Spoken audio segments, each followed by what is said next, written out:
Hello, everybody. This is Anna Karenina by Leo Tolstoy.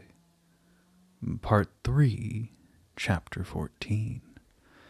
Alexei Alexandrovich, on his way back to Petersburg, not only fully decided on the line of conduct which he should adopt, but even composed in his head a letter to be sent to his wife. When he reached his house, he glanced at the official papers and letters left in charge of the Swiss and ordered them to be brought into the library. "Shut the door and let no one in," said he in reply to a question of the Swiss, emphasizing the last order with some satisfaction, which was an evident sign that he was in a better state of mind.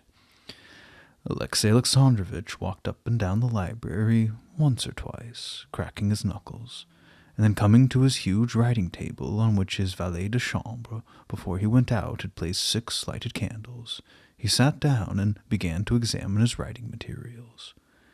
Then, leaning his elbow on the table, he bent his head to one side, and after a moment of reflection he began to write.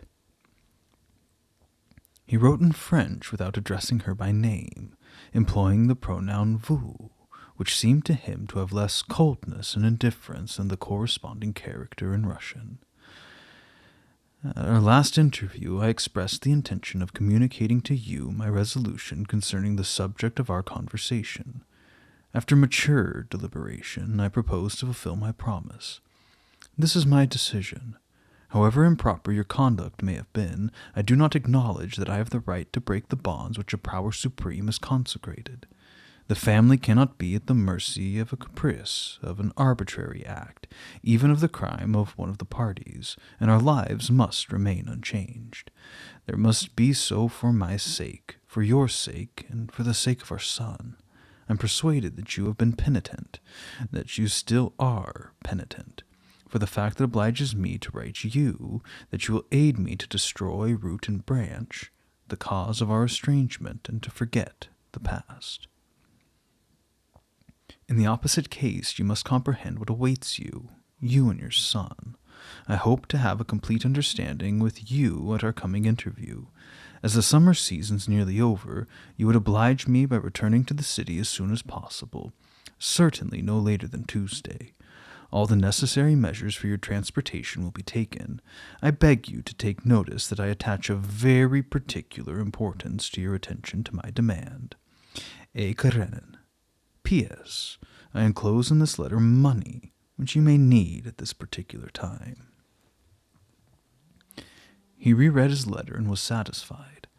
The sending of the money seemed to him a specially happy thought. There was not an angry word, not a reproach, neither was there any weakness in it. The essential thing was the golden bridge for the reconciliation. He folded his letter, pressed it with a huge paper cutter of massive ivory, enclosed it in an envelope together with the money, and rang the bell, feeling the sensation of satisfaction which the perfect working of his epistolary arrangement always gave him. Give this letter to the courier for delivery to Anna Arkadyevna tomorrow. I will obey your excellency. Will you have tea here in the library? Alexei Alexandrovich decided to have his tea brought to him in the library. And then, still playing with the paper cutter, he went towards the armchair, near which was a shaded lamp and a French work on cuneiform inscriptions which he had begun. Above the chair, in an oval gilt frame, hung a portrait of Anna, the excellent work of a distinguished painter. Alexei Alexandrovich looked at it. 2 eyes, impenetrable to him as they had been on the evening of their attempted explanation, returned his gaze ironically and insolently. Everything about this remarkable portrait seemed to Alexei Alexandrovich insupportably insolent and provoking, from the black lace on her head and her dark hair to the white, beautiful hands and the slender fingers covered with rings. After gazing at this portrait for a moment, Alexei Alexandrovich shuddered, his lips trembled, and he turned away. Sitting down, he opened his book. He tried to read, but he could not regain the keen interest which he had felt before in the cuneiform inscriptions. His eyes looked at the book, but his thoughts were elsewhere. He was thinking, not of his wife, but of a complication which had recently arisen in important matters connected with his official business, and which at present formed the chief interest of his service. He felt that he was more than ever master of this question, and that he could, without self-conceit, claim that the conception which had taken root in his mind in regard to the causes of this complication furnished the method of freeing it from all difficulties, confirmed him in his official career, put down his enemies, and thus enabled him to do a signal service to the state. As soon as his servant had brought his tea and left the room, Alexey Alexandrovitch got up and went to his writing-table. He took the portfolio which contained a business paper, seized a pencil, and, with a faintly sarcastic smile of self-satisfaction, buried himself in the perusal of the documents relative to the difficulty under consideration. The distinguishing trait of Alexey Alexandrovitch as a government official, the one characteristic trait which separated him from all other government employees, and which had contributed to his success no less than his moderation, his uprightness, and his self-confidence, was his thoroughgoing detestation of red tape, and his sincere desire to avoid, as far as he could, unnecessary writing, and to go straight on in accomplishing needful business with all expedition and economy.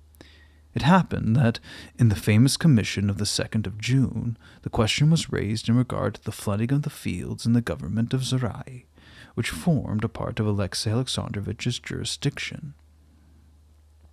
And this question offered a striking example of a few results obtained by official correspondence and expenditure. Alexey Alexandrovitch knew that it was a worthy object. The matter had come to him by inheritance from his predecessor in the ministry, and in fact had already cost much money and brought no results. When he first took his place in the ministry, he wished immediately to put his hand to this work, but he did not feel as yet strong enough, and he perceived that it touched too many interests and was imprudent. Then afterwards, having become involved in other matters, he entirely forgot about it. The fertilization of the Herein fields, like all things, went in its own way by force of inertia. Many people got their living through it, and one family in particular, a very agreeable and musical family. 2 of the daughters played on stringed instruments.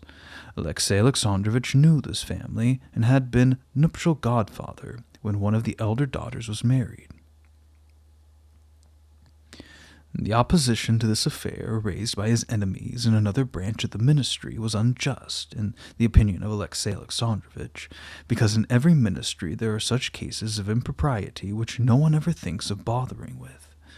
But since they had thrown down the gauntlet, he had boldly accepted the challenge by demanding the appointment of a special commission for examining and verifying the labors of the commissioners on the fertilization of the Herein fields. And that he might give no respite to these gentlemen, he also demanded a special commission for investigating the status and organization of the foreign populations. The last question had likewise been raised by the committee on the 2nd of June, and was energetically supported by Alexey Alexandrovitch on the ground that no delay should be allowed in relieving the deplorable situation of these alien tribes. The most lively discussion arose among the ministries.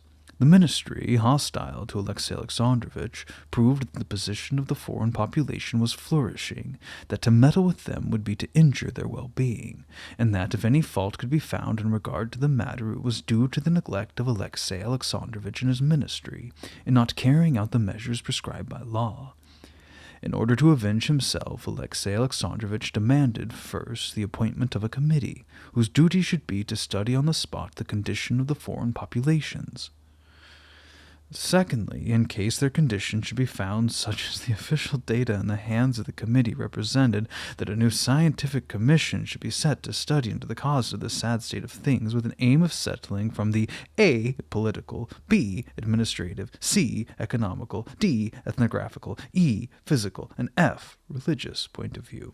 Thirdly, that the hostile ministry should be required to furnish the particulars in regard to the measures taken during the last 10 years to relieve the wretched situation in which these tribes were placed. And fourthly and finally, to explain the fact that they had acted in absolute contradiction to the fundamental and organic law, volume T, page 18, with reference to Article 36, as was proved by an act of the committee under numbers 17,015, 18,308 of the 5th of December, 1863, and the 7th of June, 1864. Jesus Christ. A flush of animation covered Alexei Alexandrovich's face as he rapidly wrote down for his own use a digest of these thoughts. After he had covered a sheet of paper, he rang a bell and sent a messenger to the Chancellor of State, asking for a few data which were missing. Then he got up and began to walk up and down the room, looking again at the portrait with a frown and a scornful smile. Then he resumed his book about the cuneiform inscriptions and found that his interest of the evening before had come back to him. He went back to bed about 11 o'clock, and as he lay still awake, he passed in review the events of the day, and they no longer appeared to him in the same gloomy aspect.